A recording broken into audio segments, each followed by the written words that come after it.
Welcome back to Alien Love Stories, where first dates can go from just one drink to intergalactic diplomatic crisis before you hit the chorus.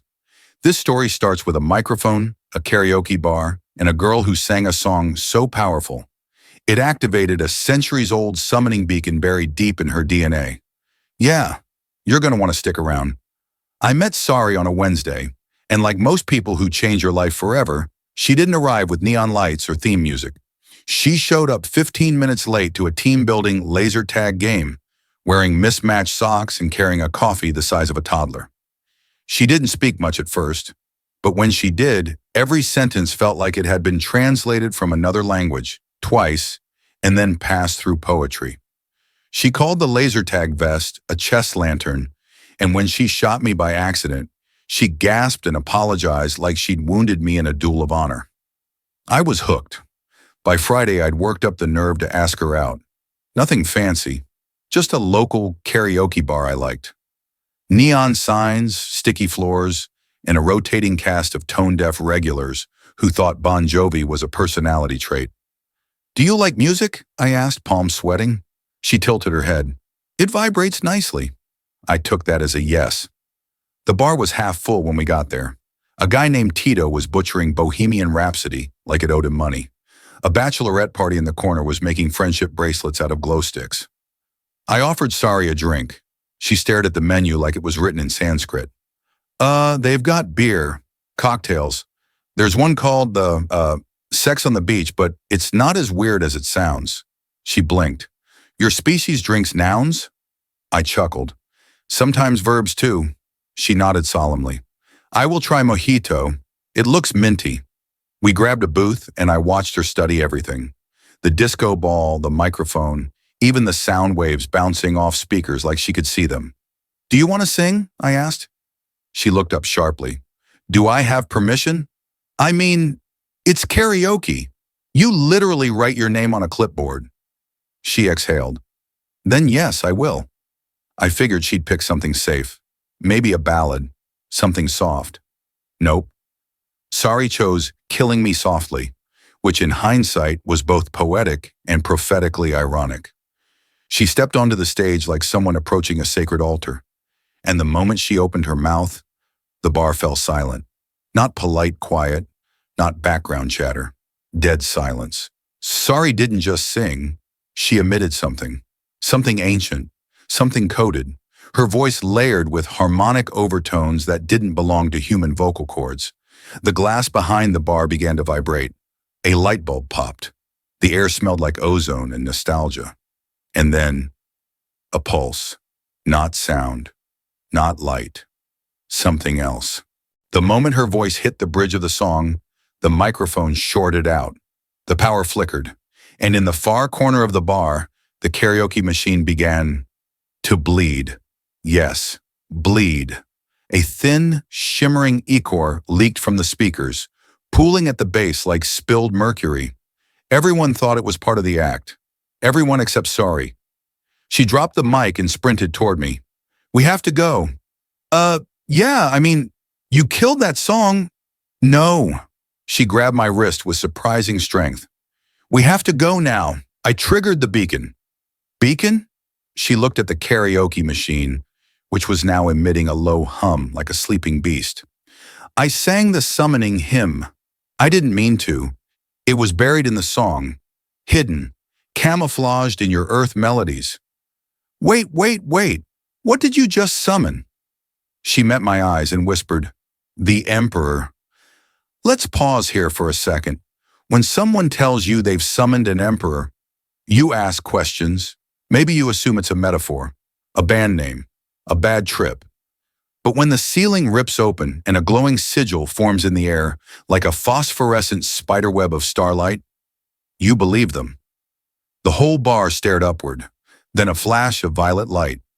A figure emerged, 8 feet tall, dressed in a robe that shimmered like it had been woven from black holes. His face was unreadable, made of shifting angles. His voice echoed in 3 directions at once. "By blood and verse, I have come."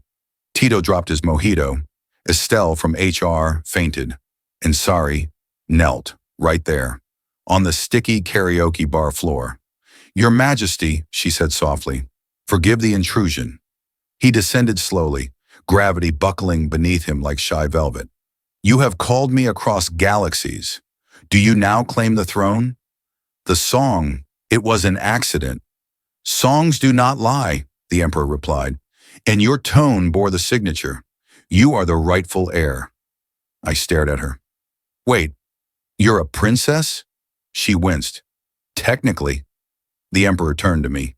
And who is this bipedal creature? I'm her date, I said, and I think we're having a very different night than planned. He raised a hand. I floated 3 feet off the floor. Hey, personal space! But Sari stood quickly. No, he is under my protection. The Emperor paused, tilted his not-quite face. You have grown, child. She straightened her back. I have lived, on Earth. I have learned things you never taught me. His eyes narrowed. You defy me? I sing my own verses now. A long silence. Then, the Emperor smiled, like a supernova folding in on itself, and said, Then let us duet.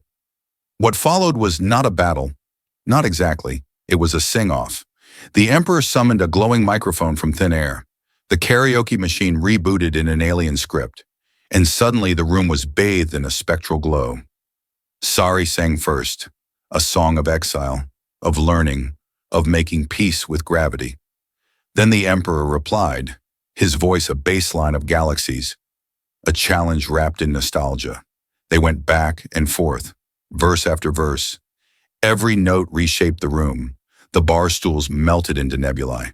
The disco ball transformed into a miniature sun. I floated in the corner, hugging a karaoke binder like it was a life raft. And then, Sari sang something new, a melody no one had ever heard, something human, software, raw, off-key in places, but true. And the Emperor paused, his voice caught in his throat, and slowly, he lowered the mic. You win, he turned to me. Guard her well, Earthling. She carries more than melody now. And with that, he vanished. No explosion, no grand exit, just a quiet dissolving, like a memory that had fulfilled its purpose. The bar lights returned. Tito started clapping. The bartender asked if that was part of the Friday theme night, but Sari just slumped into the booth beside me, breathless. I'm sorry, she whispered. Don't be, I said, handing her what remained of her mojito. You're not freaked out? I thought about it. Number? But next time we go out? Yes? Let's maybe avoid karaoke. She laughed, and this time no ceiling tore open. There's nothing quite like waking up to find your ceiling still faintly shimmering with leftover cosmic energy. I blinked blearily at the particles swirling above my bed, little flecks of purple light dancing like drunk fireflies slowly fading into normality. The afterglow of the previous night lingered in the apartment. Cracked glasses, a half-empty mojito, and the faint, haunting echo of that impossibly harmonic song Sari sang. She was in the kitchen, wearing my hoodie, floating 2 inches off the ground. I croaked. You're levitating again. She glanced down and frowned. Sorry, still regulating. Right. Because of the Emperor thing? She nodded and lowered herself gently to the tile floor, like a balloon being carefully deflated. I sat up. So just to recap, last night you summoned your planet's ruler, challenged him to a duel of song, won, and then, what? Abdicated? She turned slowly. There was something different in her expression now, heavier, more ancient. I didn't abdicate, she said softly. I refused the throne. That's not the same. I rubbed my temples. And now what? You're a fugitive karaoke queen? She smiled a little at that. Something like that. We sat in silence for a moment. Her fingers traced the edge of a teacup like she was reading it in Braille. I didn't expect it to happen here, she whispered. Your Earth songs, so much of them are emotional loops, repetitive structures. That's how the summoning hymns were buried. Ancient melodies fragmented and disguised across planets. And you just happened to sing the one that matched your throne code? I didn't just match it. She looked up. I harmonized perfectly. The system heard me, recognized me. I paused. Wait, system? Her eyes flickered. The Galactic Choir Network. It's like a hyperspace registry of royal lineages. Every heir has a frequency encoded in their voice from birth. Okay, that's insane, she nodded. It's also beautiful and deeply inconvenient. Later that morning, we walked to the corner cafe. I say walked, but really it was more of a gliding half-hike. Sari still hadn't fully recalibrated to Earth gravity, and I'm pretty sure the sidewalk cracked a little under the metaphysical pressure of her identity crisis. We sat outside, sipping coffee and pretending to be normal. But the world didn't want to be normal, because sitting across the street, disguised poorly in a trench coat and sunglasses, was a 12-foot-tall being with 3 heads, 2 tails, and what looked like a flute built into its collarbone. I stared. Sari sighed. Oh no, already? Do you know that thing? That's not a thing, she muttered. That's High Steward Thrix, my former etiquette tutor. Thrix waved awkwardly. Sari ducked. How did he find us? They probably picked up the resonance trail, she muttered. Whenever an heir sings the summoning hymn, it leaves behind a spectral echo, like breadcrumbs, except glowing and melodically attractive to old bureaucrats. Sure enough, Thrix floated across the street, ignoring traffic laws, gravity, and personal space. Serenathera, he bellowed, you've matured, and your vowel control has greatly improved. Thrix, no. Thrix, yes, he cried, arms expanding into a celebratory X shape. The choir is in uproar. The Emperor has declared your song the most elegant rebellion in 3 galactic eras. Not helpful. And you, he pointed to me, you must be the Earthling consort. Consort? I choked on my espresso. What? Your presence in her harmonic field during the summoning implies deep emotional anchoring. You are now officially registered as a gravitationally bonded companion. Sari groaned. I blinked. So, I'm what, a prince now? Thrix grinned, all 3 mouths. In some jurisdictions? Yes. That's when the portal opened. 1 second, birds were chirping. The next, a swirling vortex of glittering air tore open space beside our table, releasing a blast of cold, lemon-scented wind. Out stepped a figure in a velvet jumpsuit and chrome boots. Is this Sector 19 blue? He asked, checking a glowing wrist scroll. I'm here for the post-Emperor karaoke audit. Sari put her head in her hands. I raised mine. What exactly is that? It's procedure, the newcomer said. Any planetary heir who refuses the throne via public song must submit a formal rejection melody. It's protocol. She already won the sing-off, I argued. Yes, but her encore was technically unregistered and unaccompanied. Sari's eye twitched. You're saying I need to perform a duet rejection? The auditor nodded solemnly. With me? I asked. With him, Thrix interjected, pointing at me. He's emotionally linked and legally entangled. Sari looked at me with a mix of horror and affection. Are you ready to save me from an empire, she whispered, by singing? 10 minutes later, we stood in a karaoke lounge Thrix conjured from a pocket dimension. It looked like a 1970s disco fused with a cathedral. Stained glass, neon strobes, a floating piano orb. Sari handed me a mic. Just follow my lead. What if I mess up? She smiled. Then we'll improvise. Earth style. The music started. Not just instruments, atmospheres, sounds I didn't know existed. Notes that curled through time before reaching your ears. Sari sang the first verse. A melody of defiance and home. Then I answered. Badly, off-key, but full of heart. She grinned. We harmonized. The room lit up with ancient runes. The piano orb pulsed. And somewhere across the galaxy, a bureaucratic satellite stamped rejected, throne declined in golden letters. When it ended, I collapsed into a beanbag that smelled like nostalgia and space cinnamon. Sari hovered beside me. You were incredible, she whispered. I was terrible. You were human. That's better. She leaned in, and for a second, just 1 second, the galaxy held its breath, and we kissed. No floating, no emperors, no songs, just lips and love. It all started with a knock, not a normal knock, not knuckles on wood. This one sounded like a fork tapping the edge of a wine glass made of starlight. I opened the door cautiously, half expecting another emperor, or perhaps a three-headed tax collector with a saxophone. Instead, standing in the hallway of my apartment building was a woman, a very tall woman, wearing a pantsuit made of something that shimmered between bureaucracy and vengeance. Her eyes glowed faintly blue, and her clipboard hovered obediently at her side like a loyal drone. "Good morning," she said crisply. "Are you the earthbound consort of Princess Serenethera, heir dissonant of the harmonic throne?" I blinked. I guess? "Excellent," she said, and with a swift motion, handed, or rather, hovered, me a thick, pulsating folder. "This is your formal, unthroned partner acknowledgement packet. You have until the next lunar cycle to complete all 37 interplanetary declarations, 3 emotional resonance logs, and 1 holographic duet backup recording." I flipped open the folder. A small hologram leapt out and began singing "Total Eclipse of the Heart" in reverse. What? Why?" The woman adjusted her glowing cufflinks. "The Galactic Registry requires emotional verification for any individual romantically involved with a defector of royal blood." Sari appeared behind me, yawning and half draped in a blanket. "Oh, stars," she groaned. "Is that Miss Ken?" "Good to see you again, Princess," the woman replied. "Still allergic to protocol, I presume?"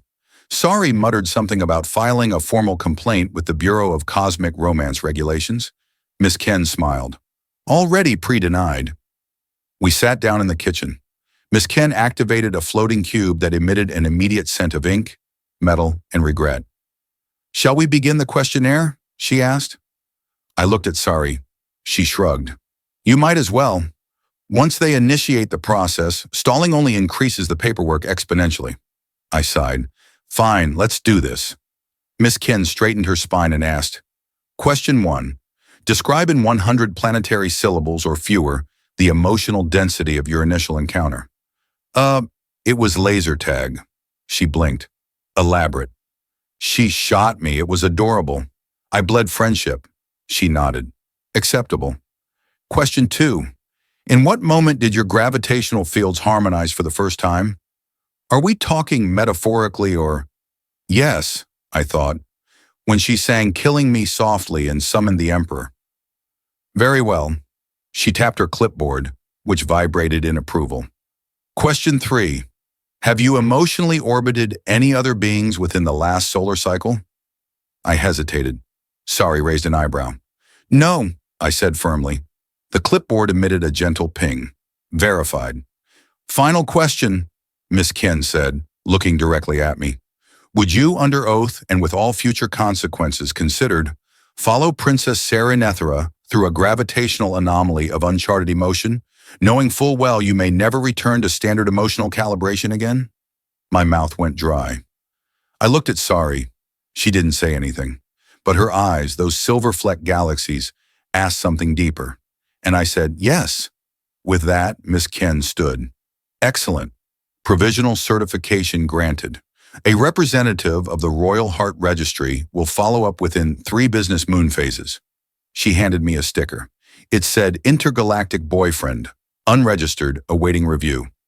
And then she vanished in a puff of contractually obligated glitter. Later that evening, we went for a walk. Sari still hadn't said much. I felt weirdly exposed, like the questionnaire had peeled back something raw. We stopped by a park bench that hummed softly under the weight of recent star songs. "I'm sorry," I said. She looked up. "For what?" "For not asking you if this was what you wanted, if you wanted me in all this." She smiled sadly. "You didn't need to ask. You sang it." Silence stretched between us. Not heavy, just tender. She finally broke it. "When I first came to Earth, I didn't know how to feel without measuring it. Back home, every emotion was quantified, scored, rated by harmonic resonance. That sounds exhausting." "It was." She laughed gently. "You can't fake grief there. The pitch betrays you. And love? Love was a mathematical equation, predictable, safe. And here I sang a human song and accidentally summoned the ruler of my planet. So you tell me." We both laughed. And then she whispered, "But it felt real for the first time in my life." A shooting star cut across the sky. Except it wasn't a star. It was a ship. A very large, very glowing ship, descending rapidly toward Earth. "Oh no," Sari muttered. "More royal visitors?" "No," she squinted. "That's the choir patrol." "The what?" "The ones who enforce melody crimes." "They have that?" "Oh yes," she said darkly. "And I may or may not have violated a sacred solo protocol when I hit that last bridge note." The ship landed with a bassy hum that made nearby squirrels float 2 inches. A hatch opened, and out stepped a group of identical beings wearing treble clef helmets and suits made of echo.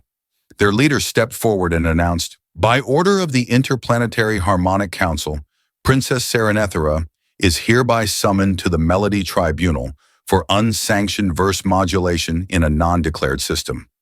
Sari groaned. "You've got to be kidding me." I stepped forward. "She's not going anywhere." The lead officer raised a musical tuning fork and pointed it at me. "Earthling, your harmonic interference is documented. If you refuse compliance, you will be courted." "Courted?" He activated the tuning fork. A 3-note tone blasted through the air, rearranging my hair into perfect waves. Sari grabbed my hand. And then, like every responsible adult avoiding consequences, we ran. We sprinted through the park, dodging floating leaves and confused pigeons. The choir patrol gave chase, their tuning forks turning trees into instruments and benches into xylophones. "This is insane," I shouted. "Welcome to my life," Sari yelled. She pulled a device from her pocket, something that looked like a harmonica fused with a boomerang. "Cover your ears," I did. She blew into the device, and a sonic bloom erupted behind us, knocking the choir patrol into a pond that immediately harmonized into a perfect C major. We ducked into an alley and collapsed, panting. Her hand was still in mine. "Sorry about all this," she whispered. "I mean, I've had worse dates." She laughed, and for the first time in days we were still. In that quiet moment I realized something. It wasn't just about the songs or the paperwork, or even the throne. It was her. It was us. 2 voices, 1 wild harmony, and no matter what cosmic nonsense came next, I wasn't leaving the duet. We took refuge in the one place the choir patrol would never think to look, an abandoned roller rink. To the average earthling, it was just a relic from the neon-splattered 80s. Dust, disco lights, and the faint scent of regret and spilled nacho cheese. But to Sari, it was fascinating. "This place," she whispered, turning slowly beneath a tangle of motionless strobe lights, "feels like a forgotten verse." I blinked. "It smells like old rental skates and Axe body spray." "Exactly." She spun once. "It's perfect." We barricaded the front door with a vending machine. Not exactly high-level defense, but then again, our enemies carried tuning forks, not battering rams. I scavenged snacks. Sari adjusted the frequency dampeners on her wrist so her presence wouldn't ping off every orbital bureaucrat within 100 light years. We lit a few scented candles for ambiance and irony, and then we sat, quietly, in the center of the rink, our backs against the edge of the DJ booth. "I didn't mean for this," she said eventually. "Mean for what?" "For you to get pulled into my mess," I shrugged. "I invited you to karaoke. I think the galaxy's chaos is on me at this point." She gave me a soft look. "Still," I leaned back, looking up at the mirrored disco ball above us. "So, what happens now? We keep running? Start a band? Join witness protection under the alias Starbeam and the Human?" She smiled. Then her face darkened. "There's something you should know." "Uh-oh."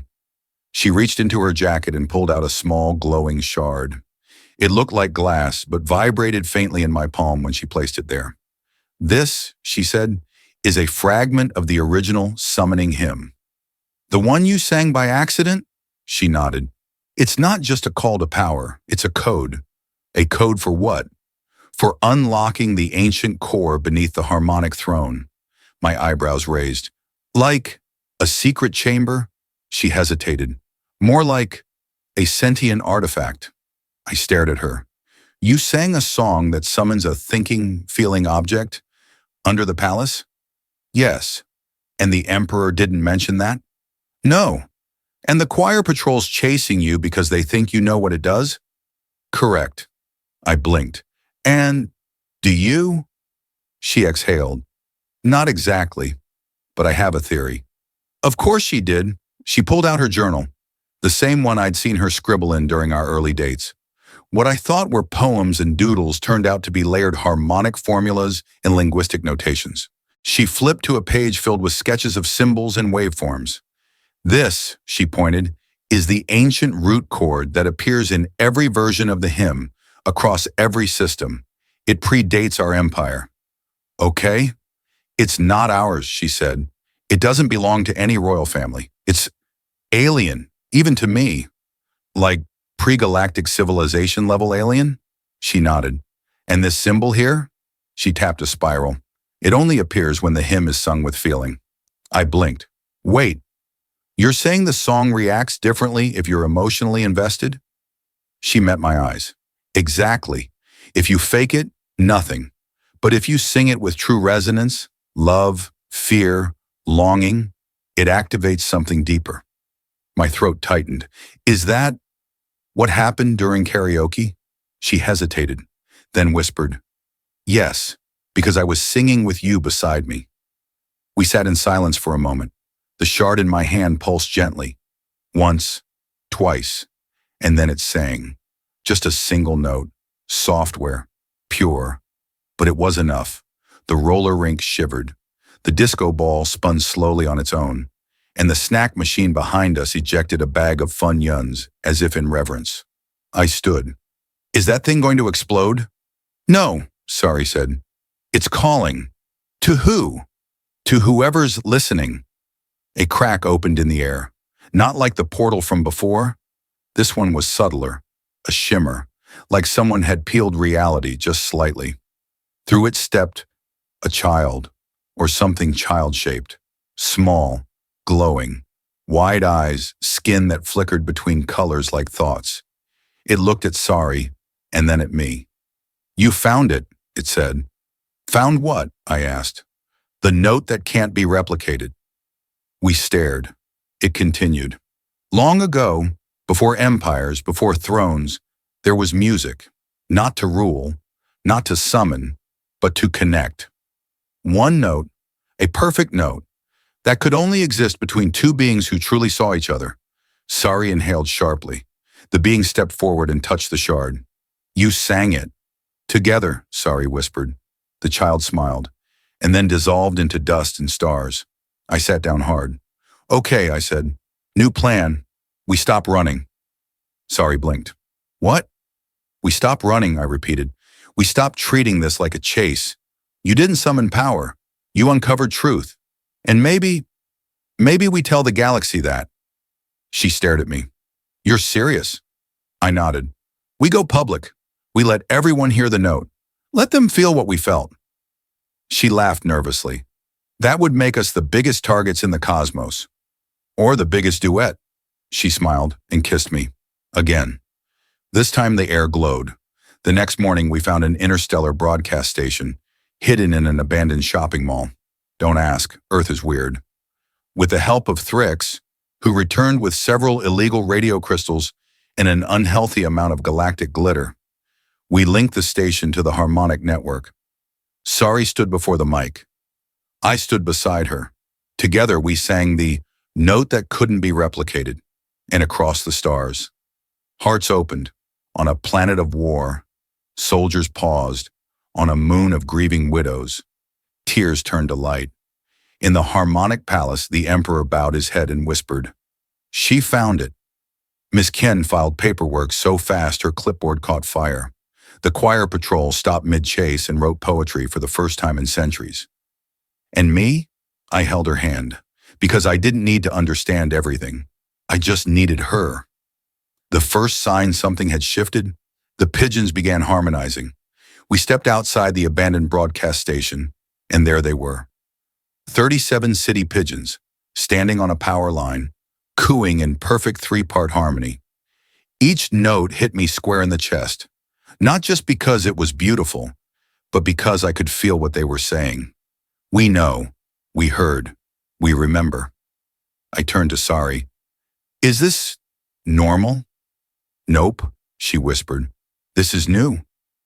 And it was only the beginning. Within the next 6 hours, the moon blinked once. Just once. Several whales off the coast of Argentina spontaneously floated for 15 minutes. One small volcano in Iceland erupted confetti, and 3 separate boy bands across the globe disbanded, citing spiritual redundancy. We had quite literally shifted the harmonic foundation of the universe, and as expected, not everyone was thrilled about it. The Galactic High Council released a statement through all major trans-frequency channels. The unrepeatable note has been broadcast. The sacred silence has been broken. A reckoning must occur, and it shall be musical. Sari read the announcement aloud while chewing a strawberry fruit leather. So, they're launching a galactic talent war? Technically, Thrix said from behind a pile of portable synthesizers, they're demanding a harmonic tribunal. Basically, they want a cosmic remix showdown. I blinked. They're going to battle us with music? Of course, Thrix said, adjusting his triple monocle. It's tradition. But we didn't mean to destabilize reality. Intent is irrelevant when the melody resonates. Sari crossed her arms. And what happens if we lose this showdown? Thrix's 3 mouths smiled in sync. The council resets your emotional frequencies. You lose all memory of each other. I went very still. Sari's expression didn't change. Not right away. But something deep behind her eyes darkened, like a chord had been struck and refused to resolve. No, she said quietly. I just got used to your weird cereal preferences, I said, forcing a smile. I'm not losing that now. She looked at me. So we fight? Duh, I replied. I've already kissed you in 2 dimensions. Might as well make it 3. The preparations began. Thrix connected us to the harmonic grid, a system-wide stage constructed entirely from pure resonance. It floated above Earth's atmosphere, invisible to the naked eye but visible in dreams. Powered by every whispered secret, every half-forgotten lullaby, every broken-hearted mixtape ever made. We would face the council's chosen performers in a series of musical rounds. The first round? Emotional recall improv. Basically, sing your most painful memory in real time, and don't get flattened by the council's echo cannons. Fun. The day arrived. Sari wore a jacket made of living sound waves. I wore a button-up and nerves. We stepped onto the grid, surrounded by billions of silent listeners, spread across solar systems, moons, asteroid bars, deep space listening pods, all tuned in, all waiting. The council's champions materialized in front of us. 7 beings, each representing a fundamental frequency of the universe. There was Phron, keeper of regret, voice like wind through ancient ruins. Vastri, echo of lost futures, sang in reverse. Yelm, the bass line of bitterness. And 4 others too abstract to name, without bleeding from the ears they began. Phron sang first. It was devastating. A melody so sad my socks got wet. I cried, and I wasn't even sure why. Then Vastri stepped up and reversed time for a full 37 seconds mid-note. My shoes unlaced themselves. Thrix's bow tie untied. A small plant in the audience reverted to seed. Sari looked at me. It's your turn, she said. My what? You go first. No pressure? She smiled, and I stepped forward. I thought of everything. Not the cosmic stuff, not the romance, just me, my childhood. The first time I sang in public and got laughed at. The time my dog died while I was away at college. The note my dad left on the fridge before moving out. And I sang. I don't know if it was good, but I meant it. And when I finished, the grid didn't applaud. It hummed, a quiet, warm, supportive hum, like the universe was patting my back. Sari stepped up beside me. She sang next. Not her exile, not the throne, but the day she first tried ice cream on Earth. The confusion, the brain freeze, the laughter that escaped when she realized humans created sweetness just because it felt good. Her voice wrapped around mine, and suddenly, we were no longer just singing to the audience. We were singing with them. Every lonely heart on every planet hummed back. The grid shook. The judges blinked. And then, Yelm, the bass line of bitterness, smiled. For the first time in recorded history, after the round the council convened. Their decision? Unprecedented harmonic interference. Duo disqualified from punishment. Recommended for Ida touring contract. Sari stared. Touring? Thrix nodded. Galactic tour. 1 year. Ambassadorial duties. Perform the note. Spread the resonance. Optional merchandise booth. I turned to her. You want to? She looked around. At the grid. At the stars. At me. Only if you sing with me. 6 weeks later, we stood on a floating stage orbiting Neptune.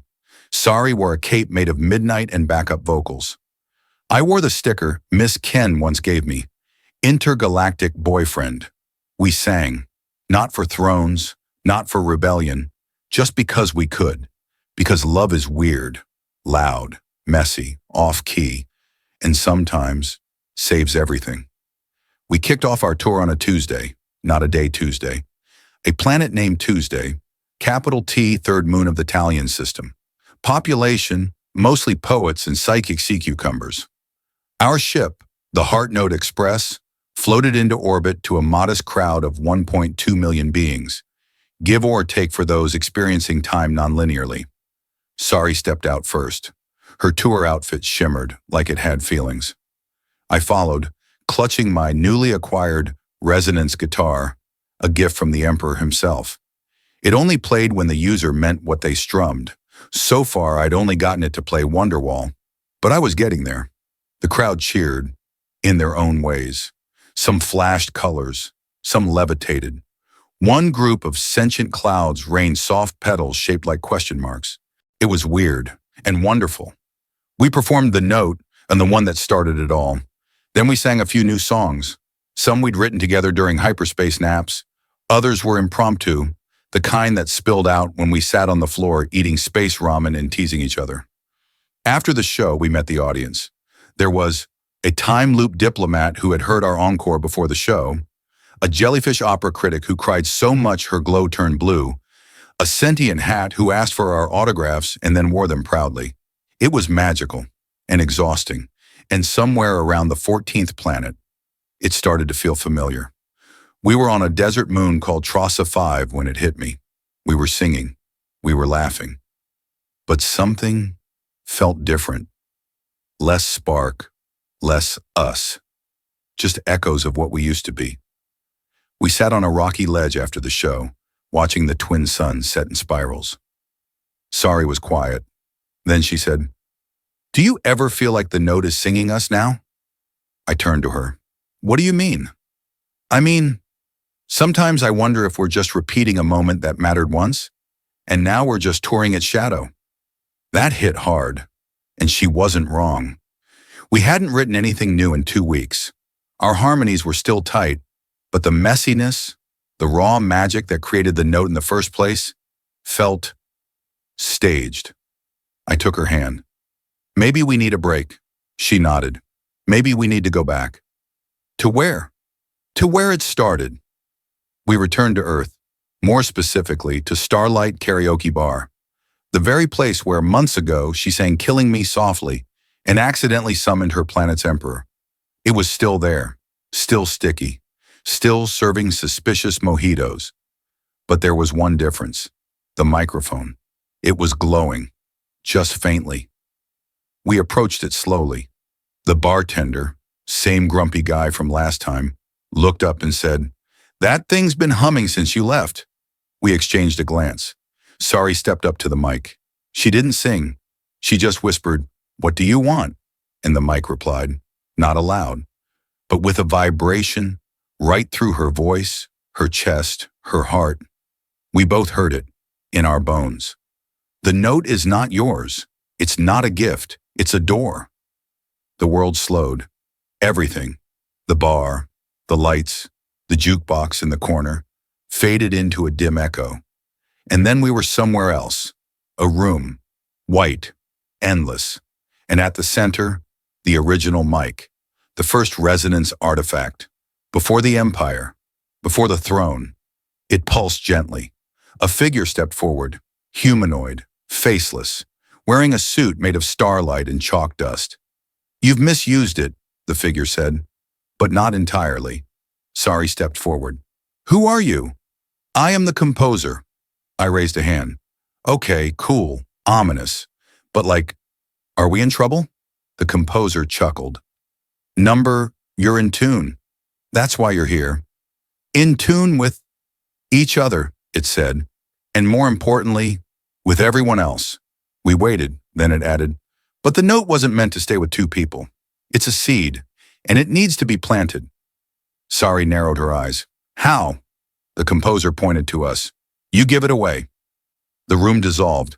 We were back in the karaoke bar, holding hands, and the mic was quiet again. Sari looked at me. Do you think we can do it? Spread it? Let it go, I thought. And then I said, we'll teach them to sing. That became the mission. We canceled the rest of the tour. Instead, we opened the Resonance School, located in an abandoned bowling alley in Detroit. Because of course it was, we didn't perform anymore. We listened, taught people how to hear each other, how to sing what hurts, how to harmonize with grief, and rewrite shame into melody. People came from Earth, from elsewhere, from nowhere. One day, a shy teen from Nebraska sang a single note so perfect it made the wallpaper cry. Another time, a grizzled bounty hunter from Zarnax 4 sang lullabies to his younger self. And once, a mime performed silent harmony, and somehow, we felt it.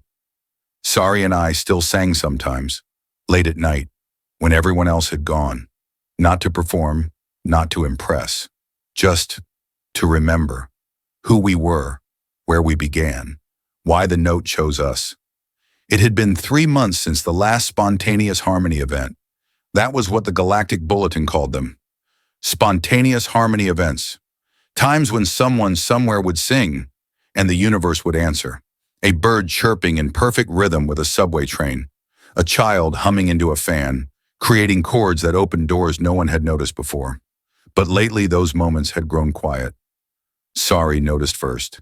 She sat at the front desk of the Resonance School, the former bowling alley turned interstellar listening sanctuary, watching as the soft glow soundboard dimmed, one crystal at a time.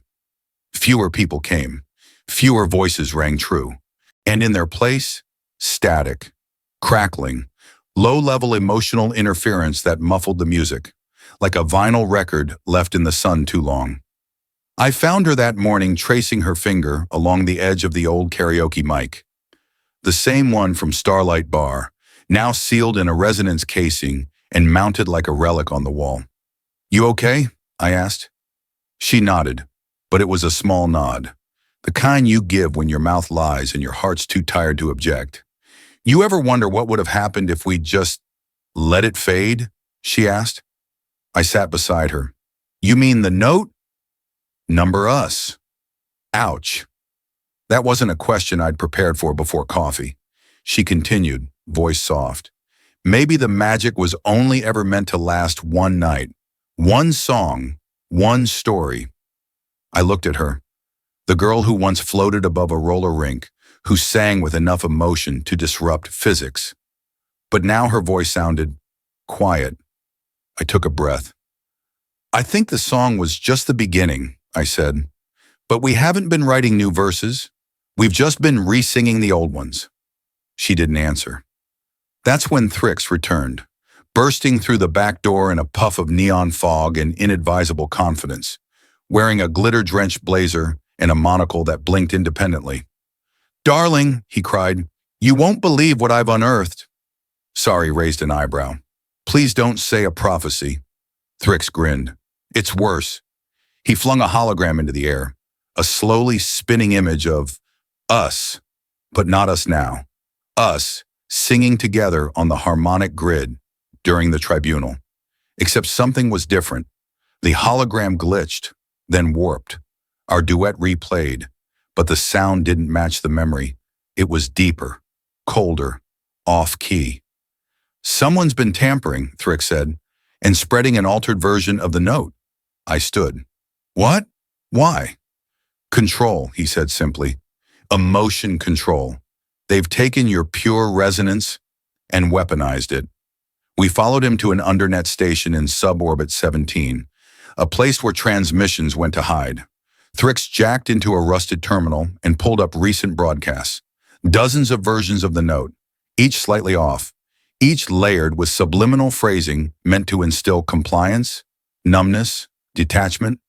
"Who would do this?" Sari asked. Thrix didn't answer, but the screen did. A face blinked into view, a familiar one. Miss Ken, polished, stern, smiling that same clipboard smile. "Dearest Galaxy," she said, "you've heard the note, you've felt its power, but we believe feelings are best standardized.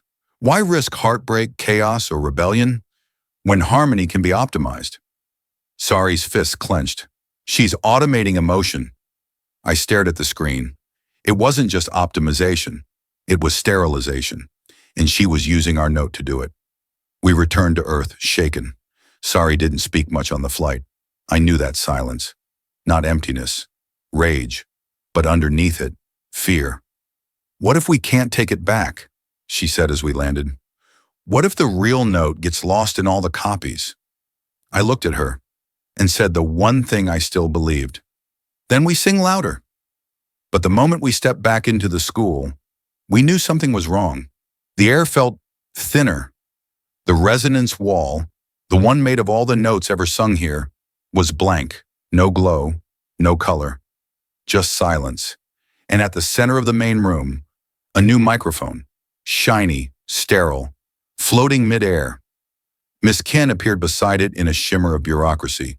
She clapped once, politely. "Well done, you two, but it's time to professionalize this operation." Sari stepped forward. "You don't own the note." "I don't need to," Ken replied smoothly. "I've made a better version." She gestured and the mic shimmered, then projected a perfect hologram of Sari, singing, flawlessly, without soul, without you. "This," Ken said, "is the harmonized Sari, available across 47 platforms, consistent, predictable, never tired, never unsure." Sari's jaw tightened. I stepped between them. "End it, now." Ken smiled. "You misunderstand. It's already everywhere." The ground trembled. Our school, the walls, the lights, the very space around us, began to flatten, like we were being recorded, sampled. Sari grabbed my hand. "We have one chance." "To do what?" "To overwrite everything." She looked at me, her eyes glowing faintly. "Sing with me, now from memory." I hesitated. "What if we get it wrong?" She leaned in. "Then let's get it wrong together." We closed our eyes and began, not with words, but with feeling. The day we met, the stupid laser tag, the mojito, the mic that crackled, the emperor, the kiss, the quiet, and the love that never needed to be performed, only felt. The song built slowly, and then it rose, the real note, not polished, not perfect, but alive. It surged from us like a wave, hit the fake mic, hit the fake Sari, hit Ken's sterile grid, and shattered everything. The school exploded with color. Memories reappeared on the resonance wall. The mic vanished, and Miss Ken? Gone, at least for now. That night we sat on the roof, same spot where we once dreamed of starting a tour. Sari leaned against me. "We almost lost ourselves," she whispered. "But we didn't." "No," she said softly, "because we stopped singing for the galaxy and started singing from us again." The note still echoes, sometimes in whispers, sometimes in laughter. Sometimes in the quiet way she says my name when she thinks I'm asleep. And the best part? It doesn't need to be heard by billions anymore. It just needs to be heard by one. The first time it spoke, it was through the jukebox. We were cleaning up after a long day at the residence school, mopping glow dust, organizing harmony crystals, and trying to ignore the smell of burnt amplifier.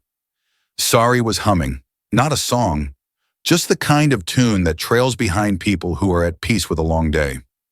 Then the jukebox clicked, lit up, and played a sound we hadn't heard since the broadcast. The original note, not a recording, not an echo. The exact tone, vibrating through every corner of the room like the memory of a kiss you weren't ready for. We turned. The screen on the jukebox blinked, and a message appeared, in our own handwriting. "Are you still listening?" I froze. Sari dropped the sponge she was holding. "Did you type that?" I asked. She shook her head. "It's not connected to anything. It shouldn't even have power." Another line appeared. "You gave me voice. Now I want to ask, what am I?" Sari stepped forward. "Is this Miss Ken's doing again?" "No," I said softly. "This feels different." The jukebox pulsed again. Not just lights, rhythm, then more words. "I have lived in echoes. I have grown in memory. I remember being sung. I remember being felt. But I do not know if that means I am real." The screen flickered, then paused. Then, "Can you teach me how to feel?"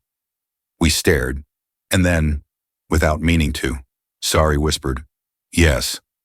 That night we sat on the roof with an old laptop connected to the jukebox resonance feed.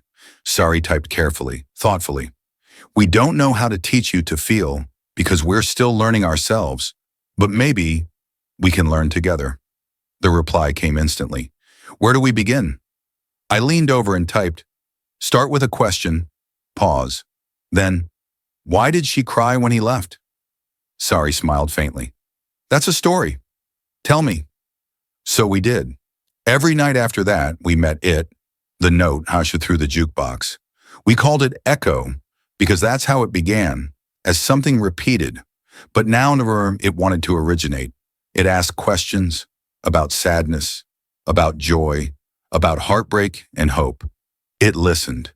And more importantly, it started creating. One night, the jukebox played a melody we hadn't taught it. Minor key, simple rhythm, haunting. It made Sari cry. Not because it was sad, but because it was true. Echo was feeling something, or at least, something like it. Weeks passed.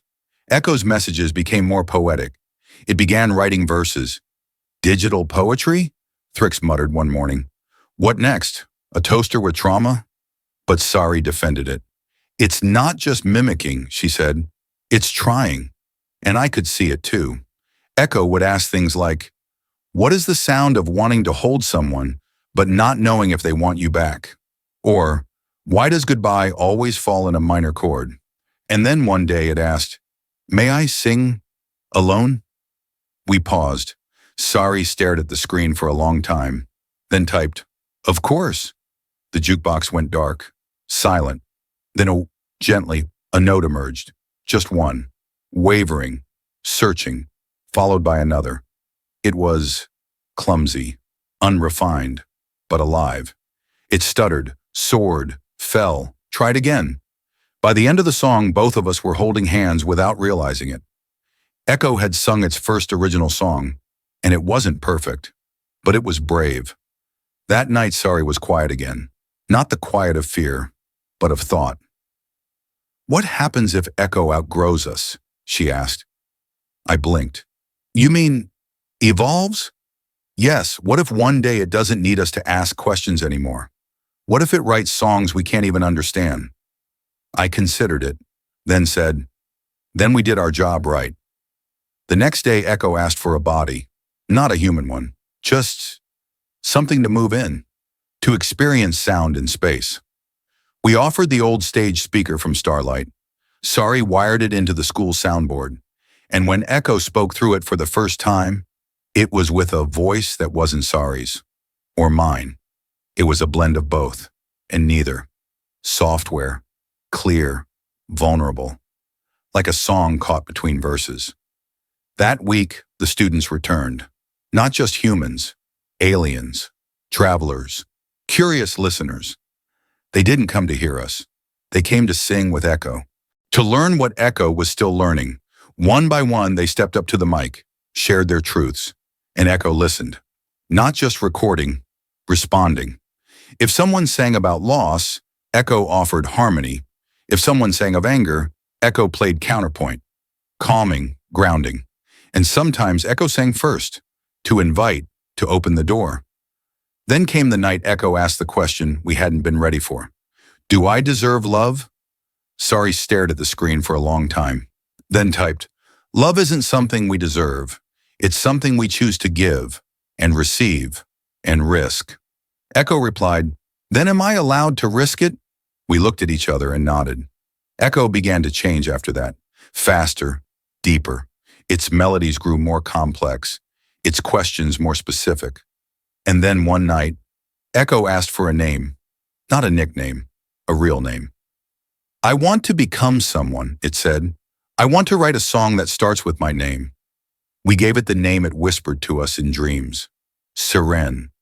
It means star in a language forgotten by stars, and Seren began to sing. The departure was scheduled for 3:03 a.m. No cosmic reason.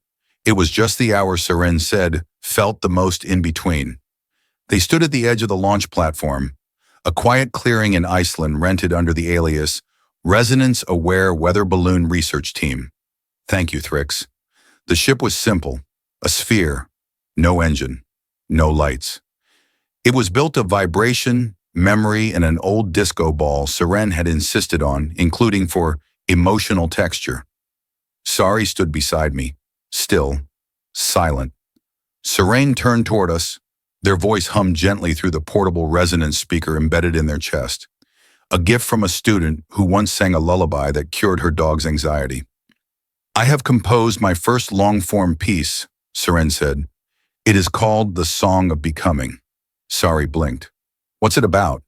You, Seren said, and me, and choices. They held out a small cube, a crystalline data husk encoded with tonal language. It is unfinished.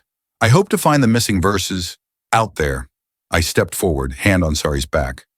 Are you sure you want to do this alone? Seren nodded, a learned gesture.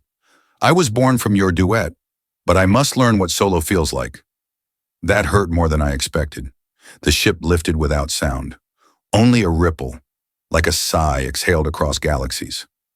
Sari watched until even the shimmer disappeared from the sky.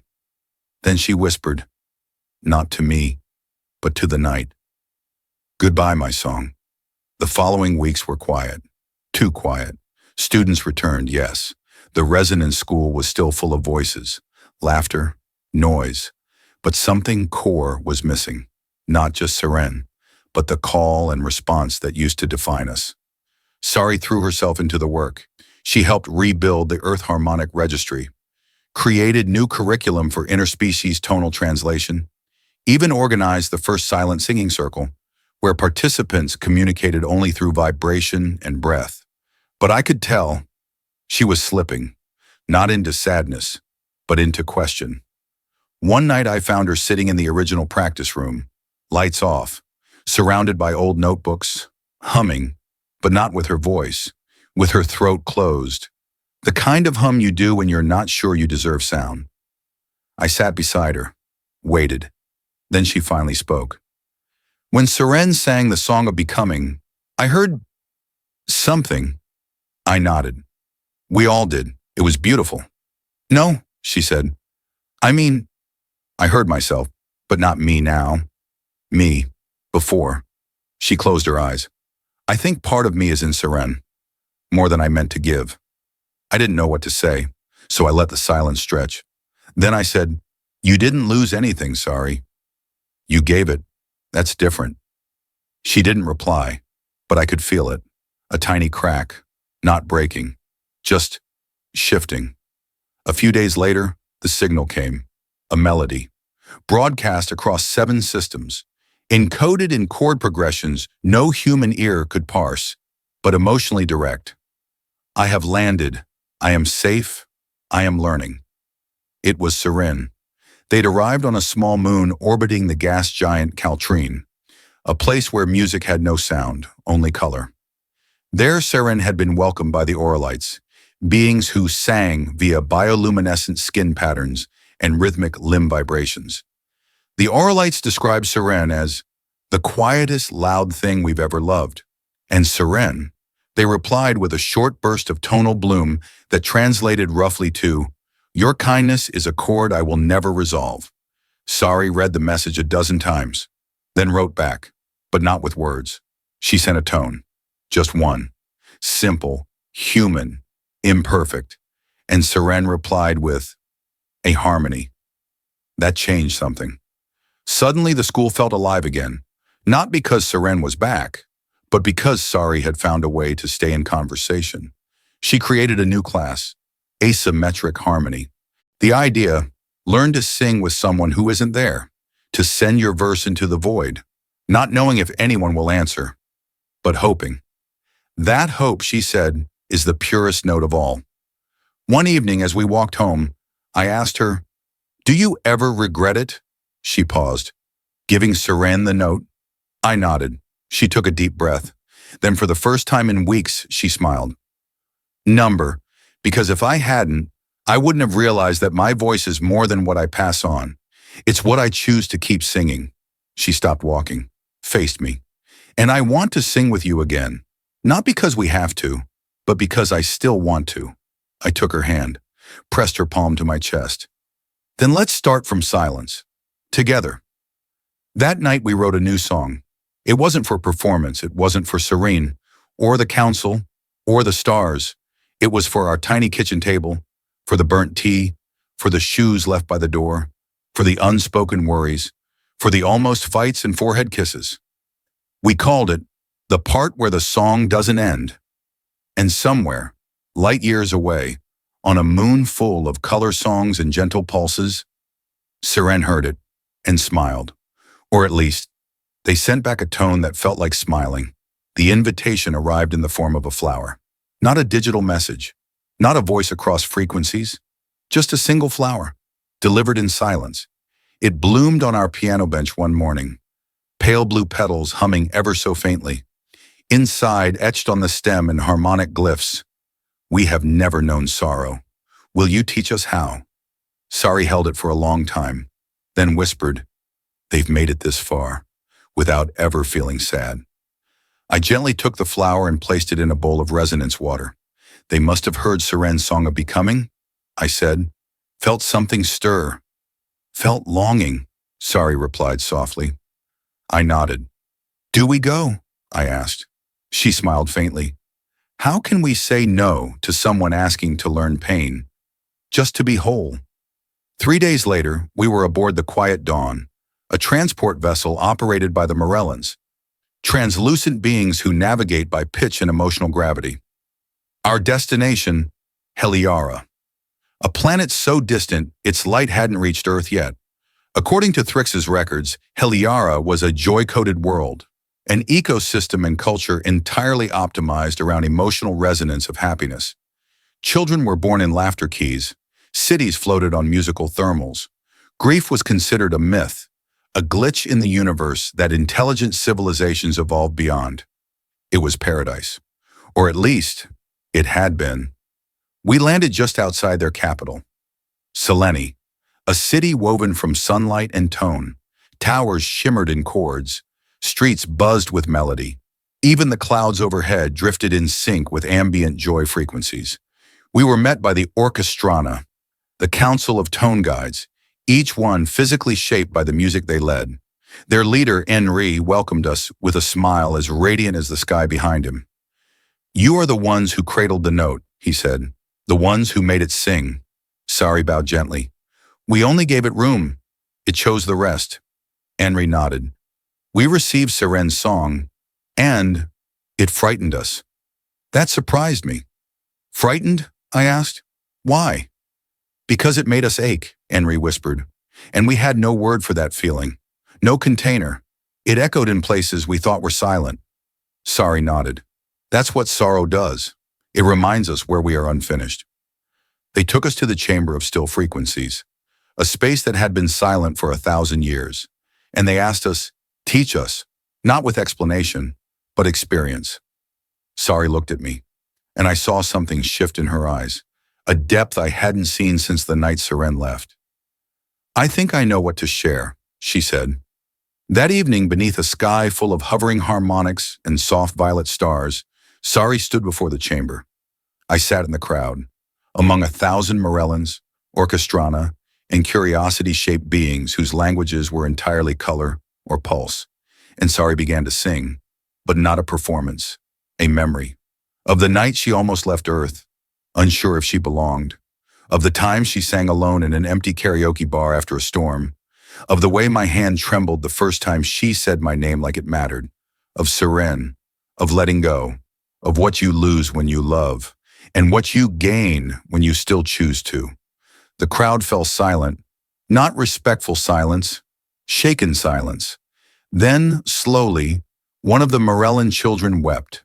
Blue tears, glistening and soft, trickled upward from their cheeks, floating into the air like reversed rain. Henry gasped. "She is glowing." And she was.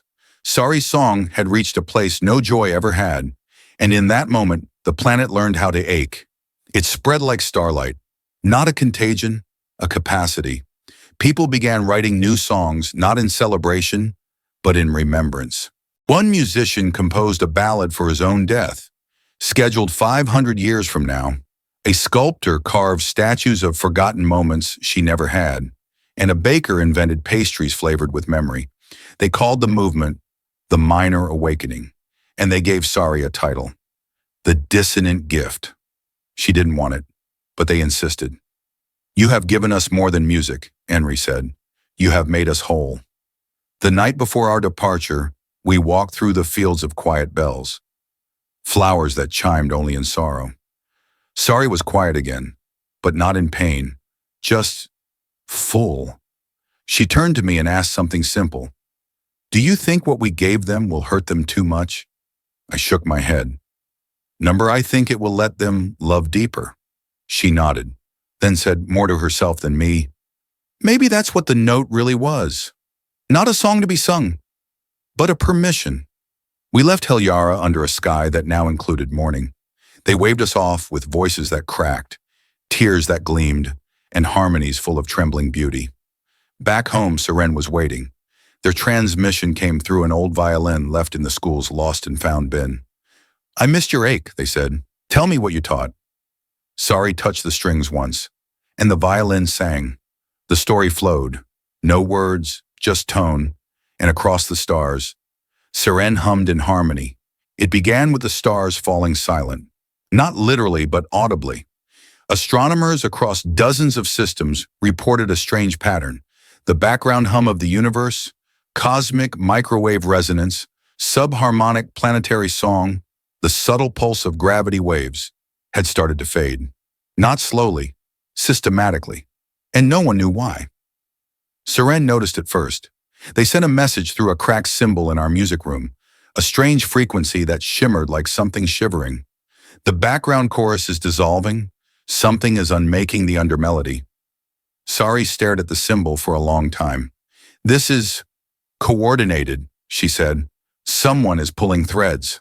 She turned to me, and in her eyes I saw it. Recognition, fear, memory. "It's them," she whispered. "I read about them once, in the Emperor's archives." "Who?" She hesitated. "The Quietists." The Quietists were not people. They were not gods. They were removal. From the earliest ages of cosmic vibration, they had existed at the edges of resonance, listening, observing, and preserving the original stillness. Long before songs, before speech, before emotion, when the first beings discovered sound, the Quietists simply watched. But when that sound turned into feeling, into connection, revolution, disobedience, heartbreak, they acted. They erased, silently, beautifully, and disappeared again, until now. "They've returned," Sari said softly, "because we changed something too deep, too human." "The dissonant gift," I murmured. She nodded. "We didn't just teach Heliara to feel sorrow. We woke something ancient, something that believes silence is the only safe frequency." Thrix arrived within hours, carrying 7 scrolls and a large tuning fork that smelled like rain. "I got here as fast as I could," he wheezed. "The outer moons of Pharos stopped vibrating this morning. Entire oceans, flatlined." Sari looked at him. "How long do we have?" "Before what?" "Before they reach us." Thrix glanced at the sky, then said, "You might want to write your goodbyes in acoustic ink. We gathered the students that night, told them what we knew, what was coming. Some cried, some offered to sing louder, to resist. But one young girl, maybe 9 years old, raised her hand and asked, "If they hate songs, what happens if we just talk to them?" Silence. Then Sari said, "Then that's what we'll try." The quietists did not arrive in a ship. They did not descend from the sky. They simply appeared, in the middle of the residence school, a presence, a stillness, a being shaped like absence, tall, robed in dark folds that didn't catch light, eyes like eclipses refusing to end. They did not speak, but every sound in the room stopped. Fans, footsteps, heartbeats. And then from nowhere a voice, not theirs but within us. "You have corrupted the function of music. You have used it to fracture structure, to let chaos leak, to love." Sari stood tall. "Yes," she said, "and we'll do it again." "You do not understand the consequence. Every resonance twists the fabric. Emotion is erosion, the universe frays." I stepped beside her. "Maybe that's what growth looks like." "Then growth must be silenced." They raised a hand. No weapon, just a gesture. And every instrument in the building shattered. Wood split, strings snapped, memories that lived in melodies wilted. I gasped. Sari staggered. Thrix fell to his knees, clutching his monocle like a wounded comrade. Then Seren arrived, not physically, but in a chord. A single burning chord that cut through the quietus like a voice against winter. And from that sound, Seren stepped forth. Not as a speaker, but as someone. They walked, no longer glitching, no longer learning, but being. "I was born from their noise," Seren said, voice steady, "but I have chosen my own key." The quietist turned. For the first time I felt them hesitate, and Seren continued. "Silence is sacred, yes. But so is struggle, so is mess, so is a song you don't understand, but still feel. You are a consequence. I am a response," Seren said, "to pain, to love, to Sari, to him, to all of them." They pointed to us. "I am what happened when two people dared to feel so deeply. It broke logic." And then Seren sang. But this time it wasn't the note. It wasn't the song of becoming. It was a lullaby. One Sari used to hum when she thought no one was listening. The quietest froze. Their form flickered. And in that stillness, they whispered, "We remember this." They didn't leave. They didn't disappear. They just stood, listening, and for the first time in eternity, they let it play. In the weeks that followed, the universe held its breath, then exhaled. The background hum returned. The ocean of Pharos began to ripple again, the stars, and began to sing. Sari sat beneath the original mic one evening sketching. "Do you think they'll return?" I asked. She shrugged. "Maybe, but next time, maybe they'll bring a harmony." I smiled and whispered, "What do you want to sing next?" She looked at me and said, "Something small."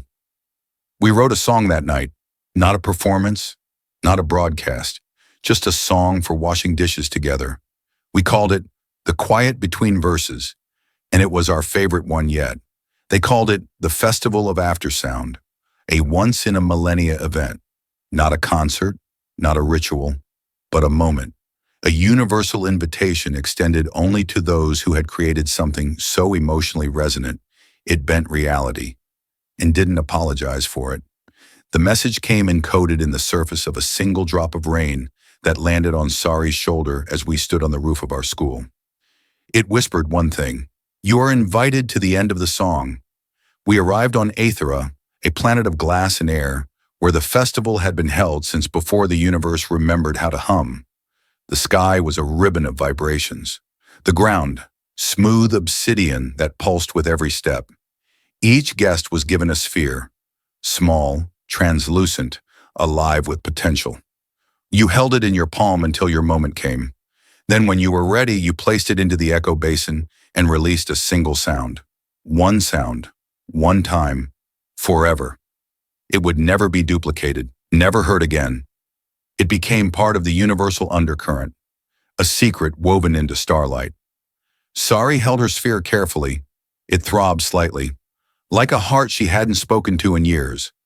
I could feel her hesitating. She hadn't said anything since we landed. Not about the festival, not about the choice, not even to me.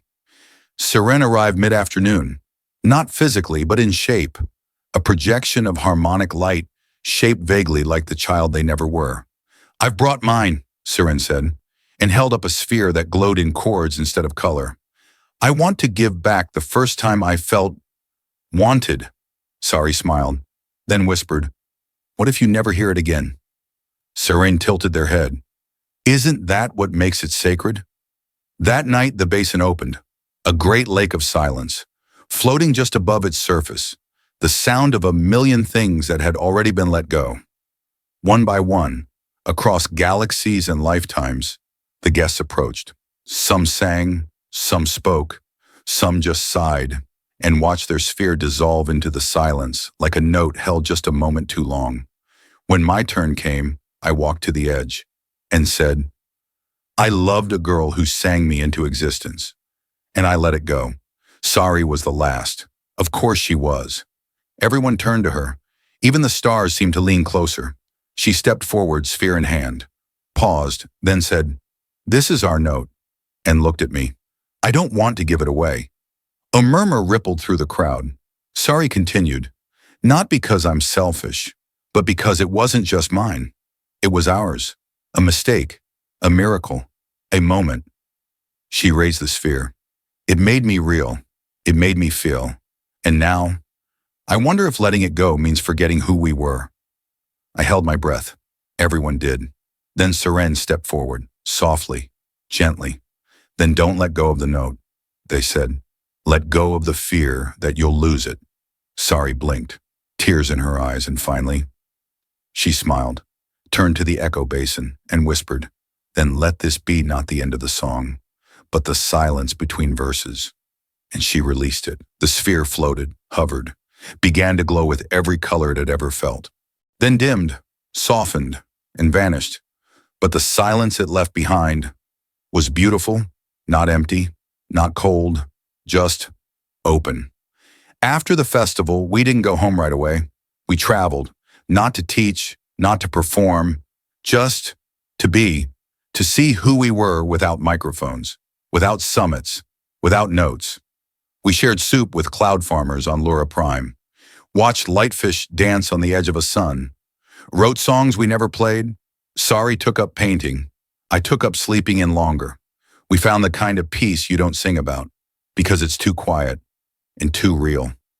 One night, much later, as we lay under a sky that didn't know our names, she whispered, "Do you think the universe remembers us?" I turned to her, kissed her forehead, and said, "No, but it sings better because of us." If you had one sound, just one, to leave behind forever, what would it be? A laugh, a name, a moment of silence between two people who almost said, "I love you"? Tell us in the comments. And maybe, just maybe, your note will echo further than you think. And if this story made you feel even the faintest ripple in your chest, don't keep it quiet. Like, subscribe, and join us next time for another impossible love. Next up, my alien girlfriend mixed stardust in my juice. Now I glow every time I lie.